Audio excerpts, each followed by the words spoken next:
আল্লাহর নবী সাল্লাল্লাহু আলাইহি ওয়াসাল্লাম আরো কিছু দূর আগানোর পরে দেখবেন একটা রক্তের সাগর, যে রক্তের সাগরে কিছু মানুষ হাবুডুবু খাচ্ছে।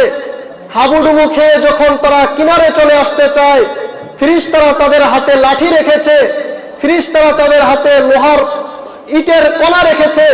তারা যখন কাছে আসতে চায় তাদেরকে ইট পাটকেল নিক্ষেপ করা হয়, লাঠি দিয়ে তাড়িয়ে দেওয়া হয়, কিনারে তাদেরকে উঠতে দেয় না, তাদেরকে আবার রক্তের সাগরে পাঠিয়ে দেওয়া হয়। আল্লাহর নবী সাল্লাল্লাহু আলাইহি ওয়াসাল্লাম জিজ্ঞেস করলেন, ও ভাই জিব্রাইল, কেন তাদেরকে এই শাস্তিটা দেওয়া হচ্ছে? আল্লাহর নবী সাল্লাল্লাহু আলাইহি ওয়াসাল্লাম ডাক দিয়া বলে, ওগো আল্লাহর নবী সাল্লাল্লাহু আলাইহি ওয়াসাল্লাম, এরা হলো আপনার উম্মতের ওই সকল ব্যক্তিবর্গ, এরা হলো আপনার উম্মতের ওই সকল মানুষ যারা দুনিয়াতে থাইকা সুদী কারবারের সাথে জড়িত ছিল, যারা দুনিয়াতে থেকে ঘুষের সাথে জড়িত ছিল, যারা দুনিয়াতে থেকে হারাম কাজ কারবারের সাথে জড়িত ছিল। মানুষের রক্ত চুইসা চুইসা তারা নিয়ে ধনাঢ্য হয়েছে, অর্থ সম্পদ বৃদ্ধি করেছে। ওই মানুষের রক্তের সাগরেই তাদেরকে ছেড়ে দেওয়া হয়েছে। তারা সুদী কারবারের সাথে জড়িত ছিল, সুদের সাথে তারা জড়িত ছিল, যার কারণে আজকে তাদেরকে এই শাস্তি দেওয়া হয়েছে।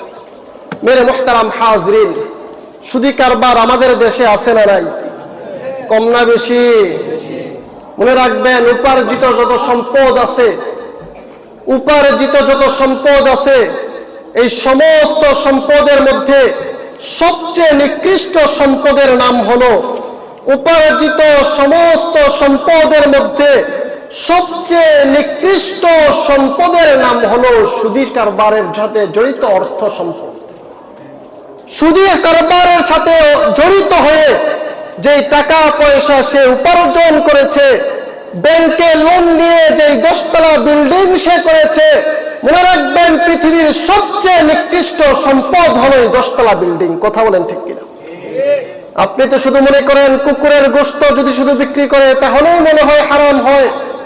আপনি তো মনে করেন আপনার বাড়িতে শুকরের গোশত রান্না করে খেলে সেটা সবচেয়ে হারাম হয়।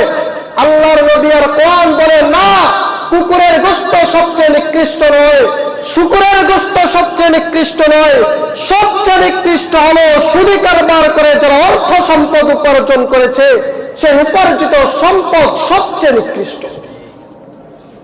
আপনি তো সুদী কারবার করেন, সাথে সাথে আবার ব্যানারও টানিয়ে দেন, অমুক শাখার নিকট এটা দায়বদ্ধ, অমুক ব্যাংকের কাছে এটা দায়বদ্ধ। আপনি